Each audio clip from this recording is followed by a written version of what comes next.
Alright, kia ora boys. Hopefully you found these compound angle rules okay. What we're going to look at today are the double angle formulas, okay? So to prove those, what we're going to say is we're going to use this one here and we'll prove the double angle formula. So looking at cos of 2a, well, we're just going to say that's the cos,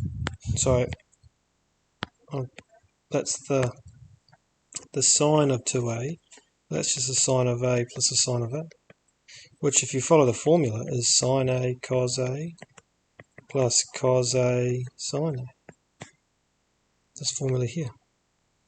But in reality, this part here, that's just the same as sine a cos a, because that's like 2 times 3 is the same as 3 times 2. The order in which you do it doesn't matter with the distributive property.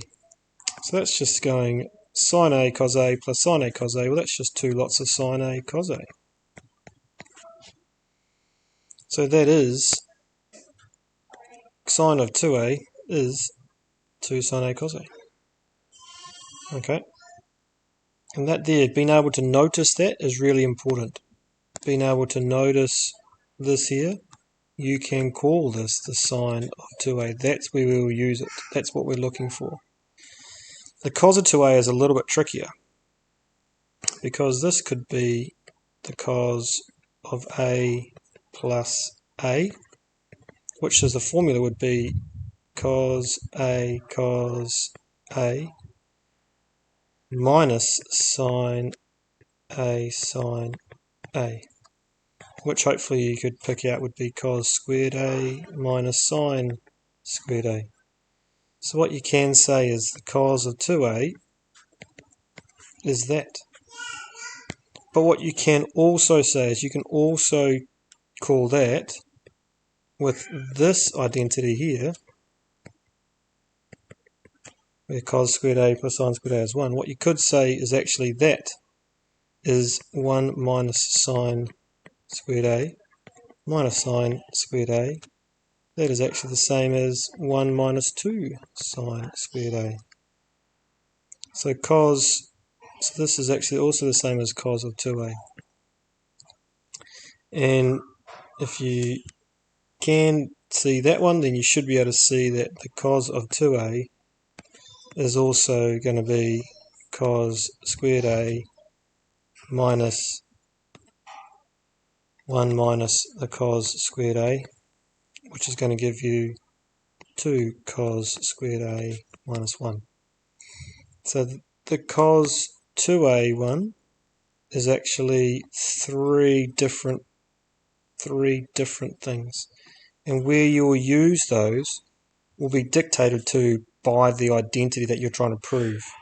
So if you're trying to prove the left hand side is equal to the right hand side, and the right hand side has got cos squareds, then you might change a cos 2a into the cos squared a. But we'll go through that in a bit more detail later on. Okay, the tan 2a one, well, we can have a look at that. That would be the tan of a plus a, which would be tan a plus tan a, all divided by 1 minus tan a, which is 2 tan a over 1 minus tan squared a. Okay, so in other words, that is the proof. This is the part on your formula sheet. You can see there the sine a one only has the 1.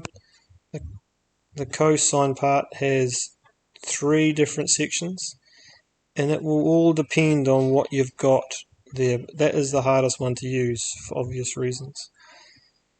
We'll definitely look at these ones going back to there when we talk about integration.